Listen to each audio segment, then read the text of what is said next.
What's going on, guys? Vulkan here, and today we have some patch notes for a hotfix that is coming to V Rising. So this has some pretty important things in here. Typically hotfixes I don't cover because they're honestly just a couple bugs and they don't really have a lot of substantial content, but because this one is fairly important in terms of some people wanting to buy the game or wanting to play the game a certain way, I really wanted to get something out here. This is going to be a quick one, so don't expect anything too crazy in terms of length, but let's jump into this really quick. So we're looking at patch 0.5.41448, and this one's going to focus on players being able to play V Rising without an internet connection, new admin commands, and more. So scrolling down here, this one is going live today at 11 UTC.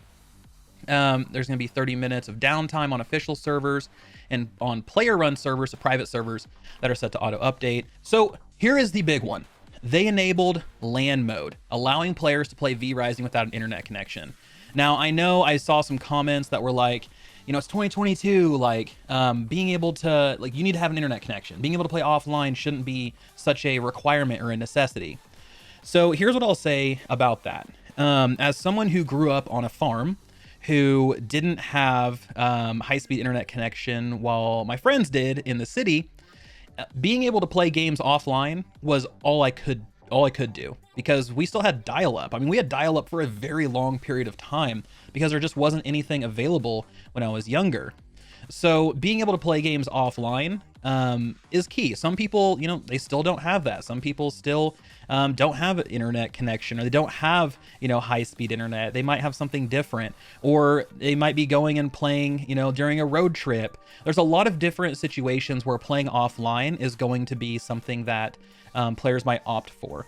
And the thing is, having this is just bonus, right? It's just gravy on top of the game. It's not like it's taking away anything. So seeing them add LAN mode, I'm really excited for it. I know that's going to help out some of the players out there that either really wanted to play this one, or maybe they're holding off until offline mode showed up. But either way, we have LAN mode now.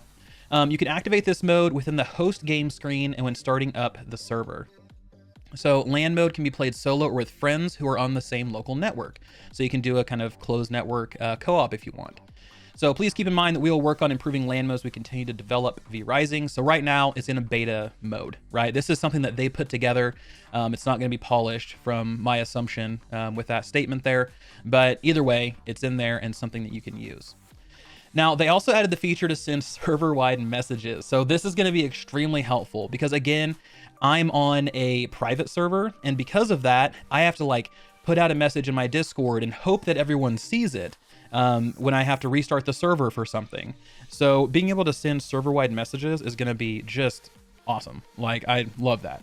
So on G-Portal servers, message will show up in chat when a server restarts as part of its maintenance routine, warning players to get to safety before the server shuts down. The expected downtime for a server restarts can last up to a minute. Other server hosts can use this new feature to send important messages to players as well. Now, I'm guessing that if you're someone who's hosting on your own PC, which is something you can do, there's going to be a different command for that or a different way to do it. They don't really go into it. But I expect this to be there as well. Now, this patch also includes several fixes to the authentication error that hindered players from getting onto specific servers. So if that was something that you ran into, that should be fixed. Salvaging cloaks no longer returns the total crafting cost, and players can no longer make a material profit by crafting and salvaging certain cloaks in combination with the tailoring floor bonus. So this is something that I saw, didn't get to take advantage of, but I'm glad to see it got fixed and the game is functioning as it should. So they also had some soul shard updates. Really the gist here is if a player placed a soul shard in a container, it would despawn after a few hours and reset, which led to some confusion. So what they did was players are no longer able to place soul shards in containers. Instead, the game clarifies that players need to build the soul shards within their castle in order to keep them. Also, players can no longer hide soul shards in lockboxes before being raided. So no more throwing it into your vampiric lockbox to make sure that no one gets into it. And then we also have the following fixes. Players can no longer send the same servant on multiple hunts by placing several thrones. Castle floors no longer disconnect from the castle heart when 2 players dismantle floors simultaneously. Players will no longer get equipment buffs by equipping 2 weapons simultaneously under certain circumstances. And some characters in simplified Chinese, Korean, and Japanese used to display incorrectly at times. They updated the font here. So, solid fixes. Next up, we have Steam Cloud. So Steam Cloud can now store V-Rising server history. So this is an automatic save that's enabled by default. If you want to disable it, you can go in your Steam properties for V-Rising. This is going to solve an issue with missing character that could occur when joining a server from a different PC. Now we have some admin commands. So if you're someone who runs your own private server or anything like that, we have some new commands to take advantage of. These are pretty interesting. So this one especially, change health of closest to mouse. This allows you to modify the health of a target or unit closest to the admin's cursor, which allows admins to deal damage or heal targets.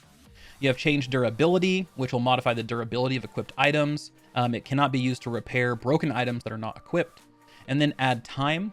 This is going to add 12 in-game hours of a leap in time, which is going to affect the current in-game hour and the respawn timers of units and objects.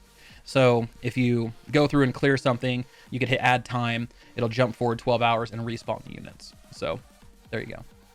And then lastly, as you see here, they kind of dive into the LAN and offline mode. If you want to play without an internet connection, you need to follow the following steps. Start Steam, go offline on Steam, and after this, you can disconnect from the internet and you should be able to start V-Rising. And then once you're here, if you're hosting a local server, you need to start the server in LAN mode. If you're connecting to a LAN server, you need to check the LAN server checkbox. I'm going to have all of these details and the link in the description below. But guys, I figured, this is one of those things where there's a lot in here that either would be a fix that hindered players from actually enjoying the game, folks that really wanted offline, and those new admin commands that I think are going to be helpful, especially if you're trying to test things on your own private server. Those are extremely key. So anyway, guys, let me know what you guys think about this hotfix in the comment section below. Thank you so much for watching. As always, this has been Vulkan, and I will talk to you guys next time.